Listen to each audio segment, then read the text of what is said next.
Hi, I'm Kat, the co-founder and CEO of Trace. Hi, I'm Adam. I'm the CEO of Dragonfly Enviro Capital. Real pleasure to have Adam here from Dragonfly Enviro Capital. They are actually an investor of Trace, and I've known Adam now for a couple of years.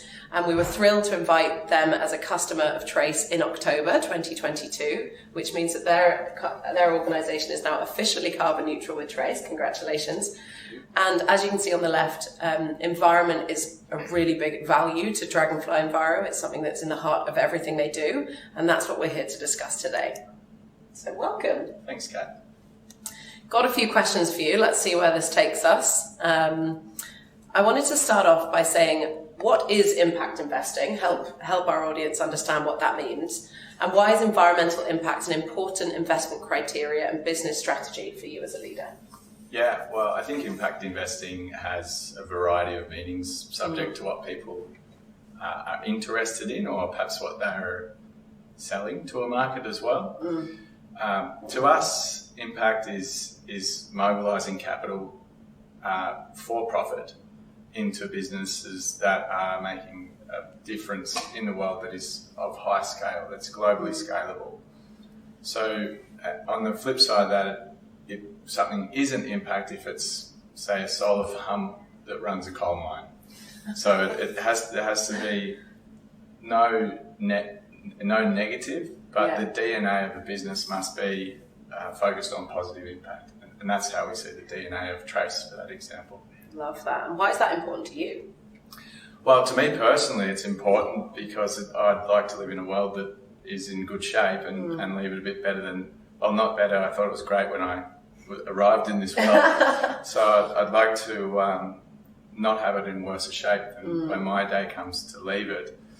I tend to believe that we're on the cusp of a pretty magnificent opportunity as humankind to have an amazing place to live, where these things that we implement in terms of going down to net zero in carbon and whatever the means might be of which to do that this could be much better for people and planet, make the standard of living even better.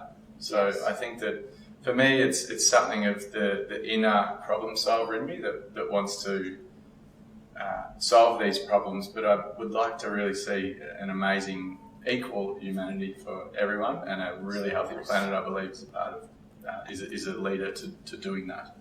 So true. I mean, I often hear, and I think there's a bit of a misconception out there, that impact investing doesn't always mean profitable investing, or it can be at odds with that. Maybe that's one of the challenges, but I'd love to hear from you what some of the challenges of putting planet first when it comes to investment really are. Yeah, I don't believe that every form of impact investment sustains a commercial model that is a traditional business model where there is shareholder profit. However, our focus is on that. Sure. It's on business models that will be sustainable, because my opinion is if they are businesses that are making a difference, a positive difference, that are commercially sustainable, they won't take any further capital thereafter. So I believe that the solution can exist in perpetuity. Notwithstanding, I would never take anything away from the impact investing in the not-for-profit. Sure. I believe it's very, very important as well. And there are some things that absolutely require impact investing into the not-for-profit sector, of which to get the momentum that is needed.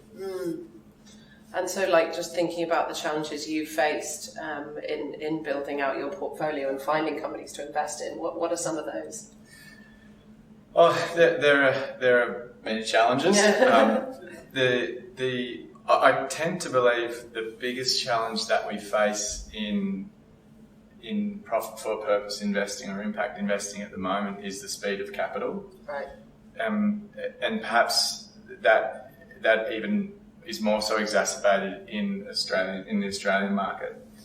The opportunity and technologies of which to invest in and the business opportunities to invest are truly abundant. There is a huge number of what will be incredible companies, if they're not already.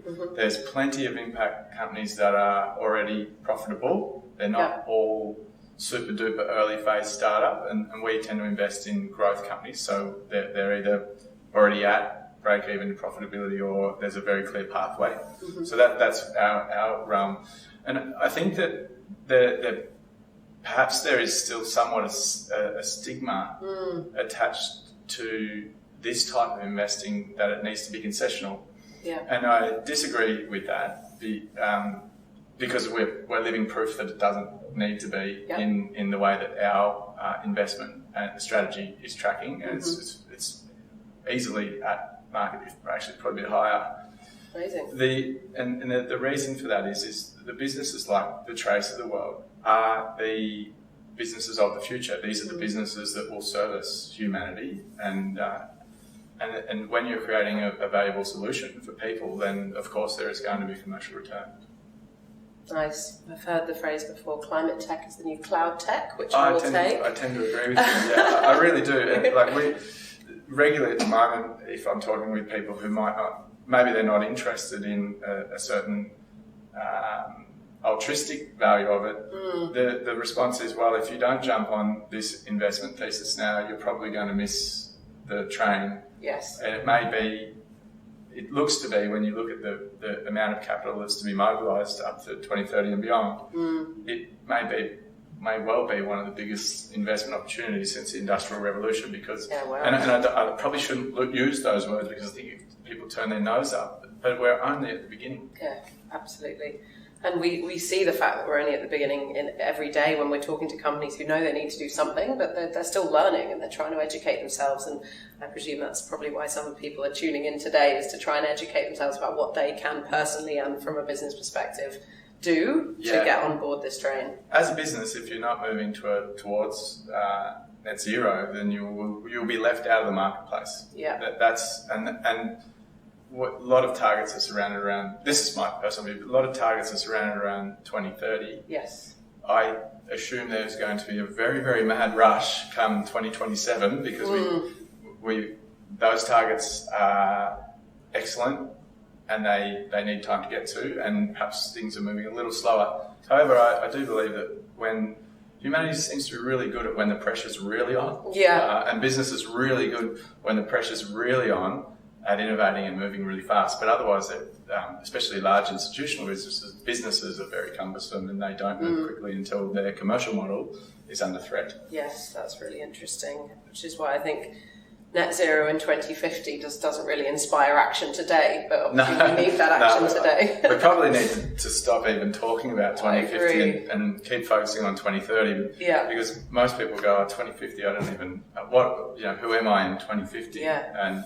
And a lot of people go, I'm not going to be around then, I don't really care, but the majority of us are going to be around in 2030. So you joined, Dragonfly joined Trace at the end of last year and became a carbon neutral organisation. Why was that important to you as a business? Oh, well, first of all, we need to be practicing we have a set of values that matter to us, and we for a better term, we want to be a no BS type organisation and get the job done. There's a job at hand. So we definitely, it's a part of our values to practice what we preach and leave all of the politics and that aside and just get on with it.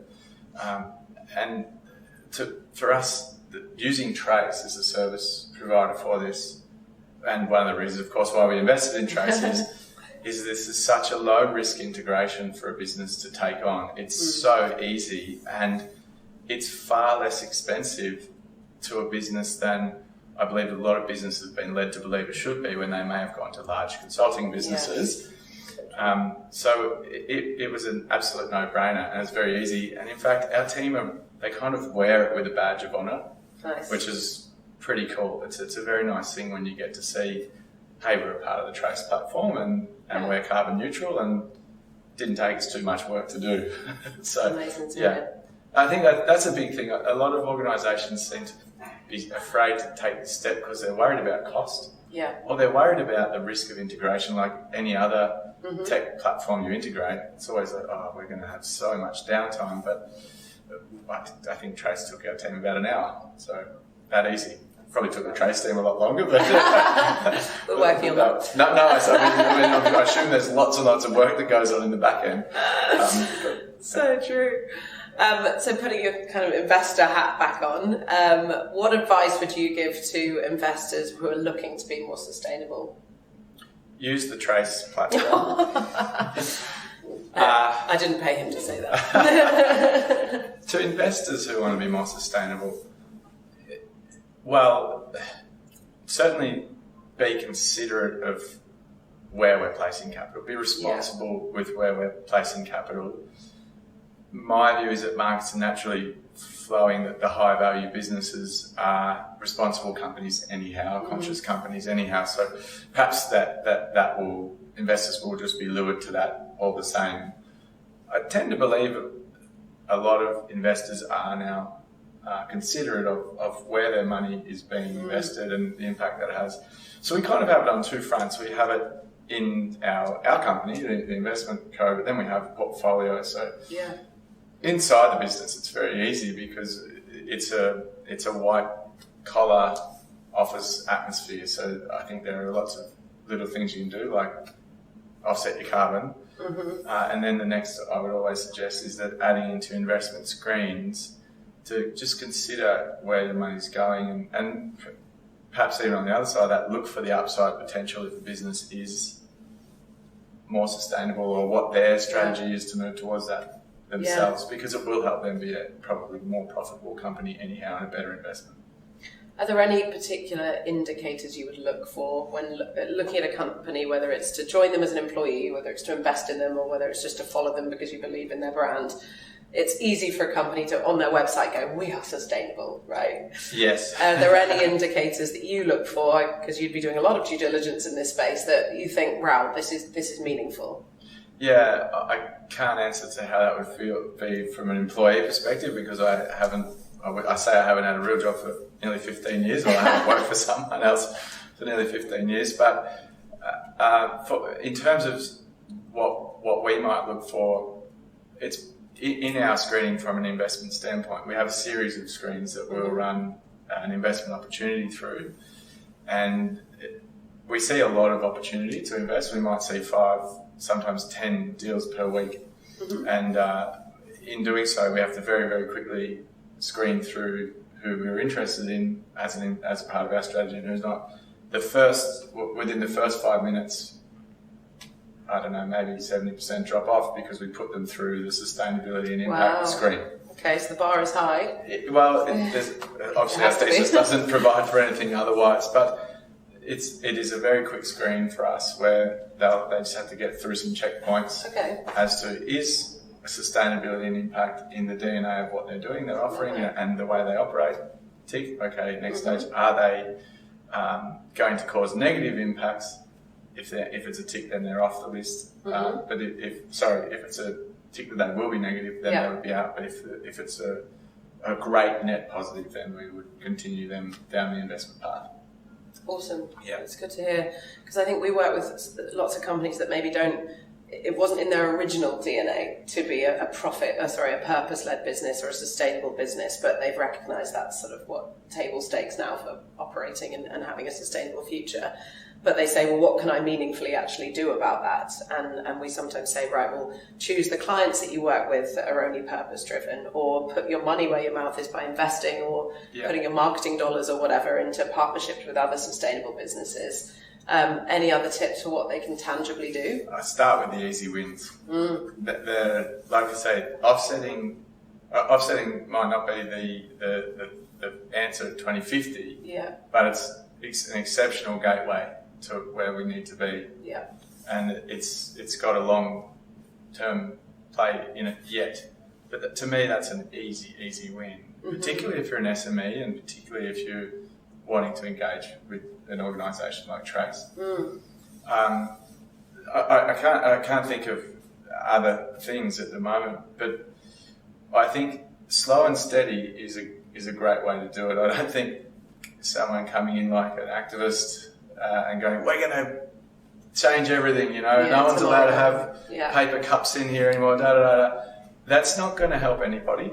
It's a slow and steady migration to sustainability or purpose. So I just always say, start with the easy wins. Once you get the ball rolling, I tend to find that organisational culture will really pick up on that anyhow, and that the team will do it. So, very cool. Well, thank you very much for joining us today, Adam. Pleasure to be here, and thank you all for tuning in today to listen to our second of the Industry Leader series. Kat, what's it like to be a portfolio investment of Dragonfly Envirocapital? Well, firstly, I think I'm proud to have an investor that is solely focused on impact. That feels so aligned, obviously, to what we're trying to achieve at Trace. So it very much shows that we are not just fundraising to get capital, we're fundraising to partner with organisations and investors that believe in a sustainable future. So I think just that association with your brand is something I'm really proud of. But secondly, the team, a small and engaged and intelligent team, is something that's incredibly valuable to us as founders. You know what it's like to run a small business. You've been in my seat before. So somebody that is so open and accessible as yourself, I can go, hey, I'm having this trouble, or I've got this problem I want to run by you, and you're very willing to help, or even go above and beyond that, is incredibly special. Yeah. Cool. And when you're looking for an investor, what were you looking for, or what might you be looking for in future capital raising events?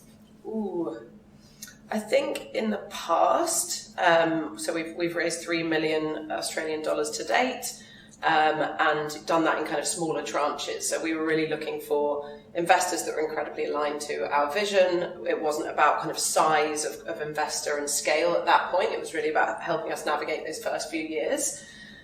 Going forward, we have very ambitious plans for Trace. Yeah. We're launching into the UK this year. We want to be in other markets, in the next 2.